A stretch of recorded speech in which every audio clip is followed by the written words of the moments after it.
शुरू अल्लाह के नाम से जो बड़ा मेहरबान निहायत रहम वाला है। अस्सलामु अलैकुम वरहमतुल्लाहि वबरकातुहू।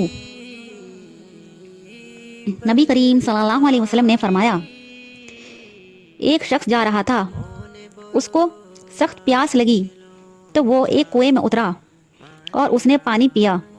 जब वो बाहर निकला तो देखा कि एक कुत्ता प्यास की वजह से हाँफते हुए गीली मिट्टी चाट रहा है। उस शख्स ने दिल में कहा कि उसे भी शिद्दत प्यास से वही कैफियत महसूस हो रही होगी जो मुझे महसूस हो रही थी। उसने अपना मोज़ा पानी से भरा और उसको लेकर उस मोज़े को मुंह में लेकर ऊपर चढ़ा और कुत्ते को पानी पिलाया। अल्लाह ताला ने उसकी ये कदरदानी देखकर उसके तमाम पिछले गुनाह माफ़ कर दिए। नाजरीन, हमेशा नेकी करते रहो। दूसरों के साथ भलाई करने से हमारे पिछले गुनाह माफ़ हो जाते हैं। नबी करीम सल्लल्लाहु अलैहि वसल्लम ने फरमाया, हर नमाज दूसरी नमाज से पहले होने वाली खताओं को मिटा देती है। नाजरीन, नमाज पांचों वक्त की नमाज पढ़ते रहा करो। ये हमारी खताओं को मिटाने के लिए और अल्लाह को राज़ी करने के लिए बहुत ज़रूरी है। और सुबह की नमाज और सुबह का वज़ू अल्लाह ताला को बहुत ही ज़्यादा पसंद है। सुबह की नमाज बंदों को अल्लाह के करीब करती है।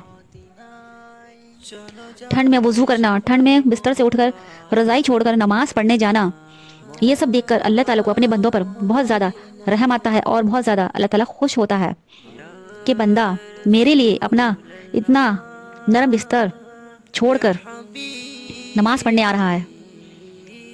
इतनी सर्दी में बंदा मेरी खातिर वज़ू करके, पानी से वज़ू करके ठंड में मेरे लिए नमाज पढ़ने आया है। अल्लाह ताला बहुत खुश होता है। नाजरीन, सर्दी की नमाज ज़रूर पढ़ा करें, एक भी नमाज ज़ाया ना करा करें।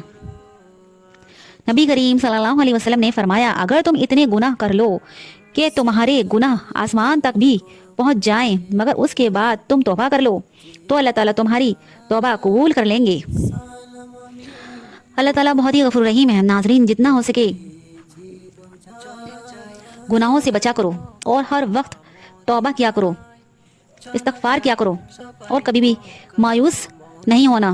अल्लाह की रहमत से कितने ही गुनाह क्यों ना हो जाए, अल्लाह ताला गफूर रहीम है, माफ़ करने वाला है। अगर आप सिद्ध के दिल से अल्लाह ताला से दुआ करोगे, माफ़ी मांगोगे तो अल्लाह ताला ज़रूर माफ़ कर देगा इंशाल्लाह।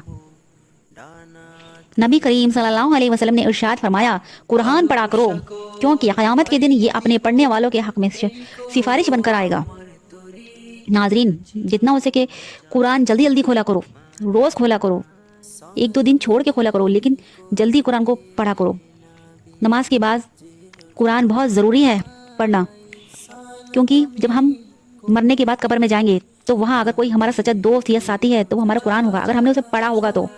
इसलिए नाजरीन, कुरान को रोज़ पढ़ा करो।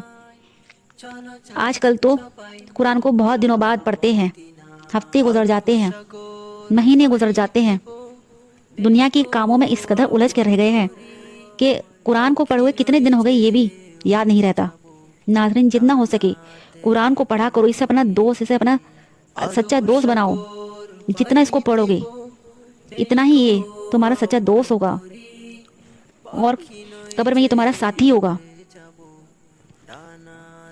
अल्लाह ताला हम सबको हिदायत और तौफीक दे, नबी करीम सल्लल्लाहु अलैहि वसल्लम की हदीसों पर चलने की, नमाज और कुरान को वक्त पर अदा करने की।